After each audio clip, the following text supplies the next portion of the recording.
بسم اللہ الرحمن الرحیم۔ السلام علیکم ورحمۃ اللہ وبرکاتہ۔ محترم ناظرین، سب سے پہلے بات کرتے ہیں کہ جو لوگ مرد ہوتے ہیں عورتوں کی مشابہت اختیار کرتے ہیں، یا جو عورتیں ہو کر مردوں کی مشابہت اختیار کرتی ہیں، ان کے بارے میں اللہ اور اس کے رسول صلی اللہ علیہ وآلہ وسلم نے کیا فرمایا ہے۔ ناظرین، ابلیس لعین نے اللہ تعالیٰ کی نافرمانی کرتے ہوئے جب حضرت آدم کو سجدہ نہ کیا تو اللہ تعالیٰ نے اسے جنت سے نکال دیا۔ تو اس نے کہا، ترجمہ: میں ضرور تیرے بندوں سے اپنا مقرر حصہ عطات کا لوں گا، اور میں ان کو گمراہ کروں گا، اور میں ان کو ہوسیس دلواؤں گا، اور میں ان کو تعلیم دوں گا جس میں وہ چوپایوں کے کانوں کو تراشا کریں گے، اور میں ان کو تعلیم دوں گا جس سے وہ اللہ تعالیٰ کی بنائی ہوئی صورت کو بگاڑ کریں گے، اور جو شخص خدا تعالیٰ کو چھوڑ کر شیطان کو اپنا رفیق بناوے گا وہ سری نقصان میں واقع ہوگا۔ نبی کریم صلی اللہ علیہ وآلہ وسلم نے ان مردوں پر لعنت فرمائی جو عورتوں کی وضع اختیار کرتے ہیں، اور ان عورتوں پر لعنت فرمائی جو مردوں کی وضع اختیار کرتی ہیں۔ نبی کریم صلی اللہ علیہ وآلہ وسلم کے سامنے ایک مخنث لایا گیا جس کے ہاتھ اور پاؤں میں مہندی لگی ہوئی تھی۔ آپ صلی اللہ علیہ وآلہ وسلم نے فرمایا کہ یہ کیا ہے؟ عرض کیا گیا، یہ عورتوں سے مشابہت کرتا ہے۔ تو آپ صلی اللہ علیہ وآلہ وسلم نے اسے مدینہ منورہ سے نکالنے کا حکم دیا۔ محترم ناظرین، جیسا کہ ہم سب جانتے ہیں، مرد اور عورت کی جنس کے علاوہ ایک تیسری جنس بھی پائی جاتی ہے جسے اردو زبان میں خواجہ سرا، ہیجڑا، خسرا، زخا، جبکہ عربی زبان میں مخنث کہا جاتا ہے۔ محترم ناظرین، شادی شدہ جوڑے ایسی کون سی غلطیاں کر جاتے ہیں کہ جس کی وجہ سے ان کے ہاں خواجہ سرا پیدا ہو جاتے ہیں؟ کیا اسلام میں خواجہ سرا سے شادی کی اجازت دی گئی ہے؟ اس کی کیا وجہ ہے کہ اللہ تعالیٰ نے قرآن کریم میں اشرف المخلوقات میں شامل اس تیسری جنس کو مخاطب نہیں کیا؟ ان سبھی سوالوں کے جوابات جاننے کے لیے ویڈیو کو آخر تک ضرور دیکھیے گا۔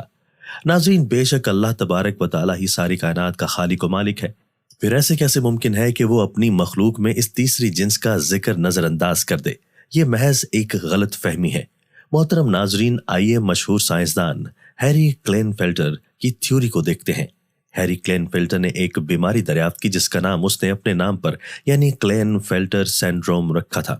اس بیماری کے مطابق عورت اور مرد کی طرح خواجہ سرا کوئی تیسری جنس نہیں ہے، بلکہ یہ ایک جسمانی بیماری ہے۔ اللہ تعالیٰ نے انسان کو مرد اور عورت ہی کے روپ میں پیدا کیا ہے، لیکن جس طرح دیگر پیدائشی بیماریوں کی وجہ سے بچہ اندھا، گونگا اور بہرا پیدا ہو سکتا ہے، تو اسی طرح کروموسومز ایکس اور وائی کی تعداد کی عدم مطابقت کی وجہ سے بھی بچے کی جنس کا تعین نہیں ہو پاتا، جس سے بچہ پیدائشی طور پر اب نارمل پیدا ہو جاتا ہے۔ ناظرین، ہر انسان میں 23 کروموسومز کے جوڑے پائے جاتے ہیں، اور ہر جوڑا 2 کروموٹین پر مشتمل ہوتا ہے۔ اس طرح مجموعی طور پر ایک انسان میں 46 کروموٹین پائے جاتے ہیں۔ بعض اوقات کروموسومز کی تبدیلی کے وقت مردوں میں ایک زائد کروموٹین ایکس پیدا ہوتا ہے۔ اس طرح مردوں میں 46 کی بجائے 47 کروموٹین بن جاتے ہیں۔ سائنسدانوں کے مطابق ہر 500 میں سے ایک مرد یہ 47واں کروموٹین پیدا کرتا ہے، اور بچے کی پیدائش کے وقت اگر یہی 47واں کروموٹین جو کہ باپ کی طرف سے ایکس ایکس یا ایکس وائی کی شکل میں ماں کے کروموٹین ایکس سے جوڑا بنا لے تو بچہ پیدائشی طور پر ٹرانسجینڈر پیدا ہوتا ہے۔ یہ بات واضح رہے کہ ماں کی طرف سے ہر صورت میں ایک ہی کروموٹین ایکس آتا ہے، جبکہ باپ کی طرف سے ایکس اور وائی دونوں میں سے کسی ایک نے آنا ہوتا ہے۔ لیکن اگر بدقسمتی سے باپ کی طرف سے ماں کو دونوں ایکس اور وائی کروموٹین مل جائیں تو پھر وہ ماں کے ایکس کے ساتھ مل کر ایک ایسا بچہ پیدا کرتے ہیں جو نہ مرد ہوتا ہے اور نہ عورت، جس کو ٹرانسجینڈر کہا جاتا ہے۔ ناظرین، اسلامی نقطہ نظر سے امام ابو الفرا طرطوسی کتاب تحریم الفواحش میں حضرت ابن عباس رضی اللہ تعالیٰ عنہ سے ایک روایت نقل کرتے ہیں کہ حضرت ابن عباس رضی اللہ تعالیٰ عنہ نے فرمایا کہ ہیجڑے جنات کی اولاد ہیں۔ تو کسی نے حضرت ابن عباس رضی اللہ تعالیٰ عنہ سے پوچھا کہ یہ کیسے ہو سکتا ہے؟ تو آپ رضی اللہ تعالیٰ عنہ نے فرمایا کہ اللہ اور اس کے رسول صلی اللہ علیہ وآلہ وسلم نے آدمی کو حالت حیض میں بیوی سے مباشرت کرنے سے منع کیا۔ جب آدمی حالت حیض میں بیوی کے پاس آتا ہے تو شیطان عورت کی طرف آدمی سے بھی پہلے پہنچ جاتا ہے۔ اس لیے نبی کریم صلی اللہ علیہ وآلہ وسلم نے فرمایا کہ جب تم میں سے کوئی اپنی بیوی کے پاس جائے تو یہ دعا پڑھ لیا کرے۔ اس دعا کا مفہوم کچھ یوں ہے: اللہ تعالیٰ کے نام کی مدد سے اے اللہ ہمیں شیطان سے محفوظ رکھ اور ہماری اولاد کو بھی شیطان کے شر سے محفوظ فرما۔ تو اس طرح شیطان انسان کو کوئی نقصان نہیں کر سکتا۔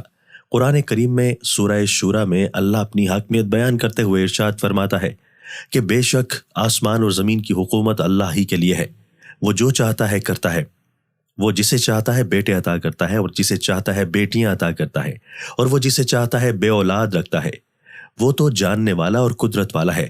ناظرین، ہمارا یہ ایمان ہے کہ اللہ ہر چیز کا مالک ہے، وہ جو چاہتا ہے کرتا ہے اور کسی پر ظلم نہیں کرتا۔ ناظرین، آئیے اب بات کرتے ہیں کہ کیا ہجڑے سے شادی کی جا سکتی ہے یا نہیں، اسلام کا اس بارے میں کیا حکم ہے۔ تو ناظرین کرام، ہجڑا کوئی الگ مخلوق نہیں ہے بلکہ وہ بھی انسان ہی ہے۔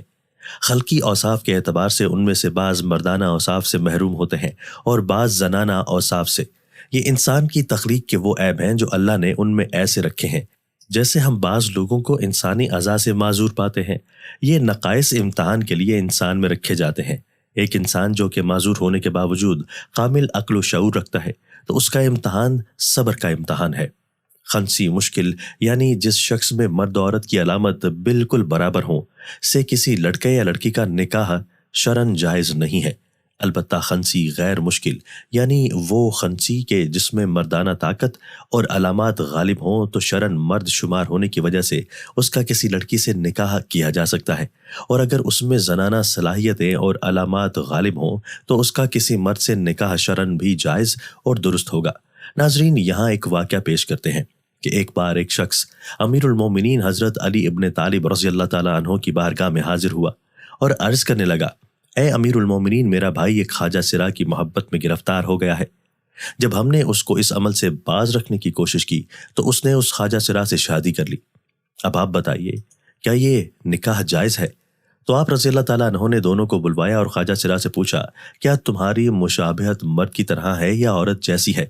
خواجہ سرا نے بتایا کہ مجھ میں مرد اور عورت دونوں کی خصوصیت پائی جاتی ہے، مجھے ماہواری بھی آتی ہے اور میں مردوں کی طرح بھی زندگی گزارتا ہوں۔ تو حضرت علی رضی اللہ تعالیٰ عنہ نے اپنے غلاموں کو حکم دیا کہ اس خواجہ سرا کی دونوں طرف پسلیاں شمار کریں، اگر بائیں جانب والی ایک پسلی کم دکھائی دے تو پھر اس کو مرد سمجھا جائے، ورنہ اس کو عورت تصور کیا جائے۔ جب یہ واضح ہو گیا کہ خواجہ سرا کی ایک پسلی کم ہے تو حضرت علی رضی اللہ تعالیٰ عنہ نے فیصلہ صادر فرمایا کہ اسے مرد شمار کیا جائے، اور آپ رضی اللہ تعالیٰ عنہ نے فوراً اس کے شوہر اور اس کے درمیان علیحدگی کروا دی۔ محترم ناظرین، اس طرح خواجہ سرا کی وراثت کا بھی مسئلہ ہے۔ اگر تو وہ مرد کے مشابہ ہے تو مرد کا حصہ پائے گا، اور اگر عورت کے مشابہ ہے تو عورت کا حصہ پائے گا۔ افسوس کہ ہمارا معاشرہ جو کہ اسلامی معاشرہ کہلاتا ہے، اس میں انہیں عزت و احترام حاصل نہیں جو کہ مرد و زن کو حاصل ہے۔ اسلام میں قدرتی طور پر پیدا ہونے والے ہجڑے بچوں کے لیے وراثت میں حصہ رکھا گیا ہے۔ اس معاملے میں سب سے پہلے والدین کو شعور دینا چاہیے کہ اگر کوئی ایسا بچہ پیدا ہوتا ہے تو اس صورت میں اسے گھر سے نکالنے کی بجائے معذور سمجھ کر معاشرے کا کرامت شہری بنانا چاہیے۔ ان پر جو کام کاج کے دروازے بند ہوتے ہیں، جن کی وجہ سے یہ سڑکوں پر بھیک مانگنے تک مجبور ہو جاتے ہیں، وہ ختم کیے جائیں۔ خواجہ سرا کو حقیر سمجھنے کی بجائے ان کو بھی عزت و احترام دیا جائے، جیسا کہ معاشرے کے دوسرے تمام افراد کو حاصل ہوتا ہے۔ ناظرین، اللہ تعالیٰ کا یہ قانون ہے کہ وہ اس دنیا میں انسان کو نعمتیں دے کر بھی آزماتا ہے اور چھین کر بھی، مگر دنیا اور آخرت میں کامیاب وہی ہوتا ہے جو ہر طرح کی صورتحال میں صبر کا دامن تھامے رکھتا ہے اور اللہ کا شکر ادا کرتا رہتا ہے۔ اللہ پاک سے دعا ہے کہ وہ ہم سب کو مصیبتوں اور بیماریوں سے محفوظ رکھے، آمین۔ ناظرین، کمنٹ باکس میں اللہ تعالیٰ کے 99 ناموں میں سے ایک نام ضرور ٹائپ کریں۔ شکریہ۔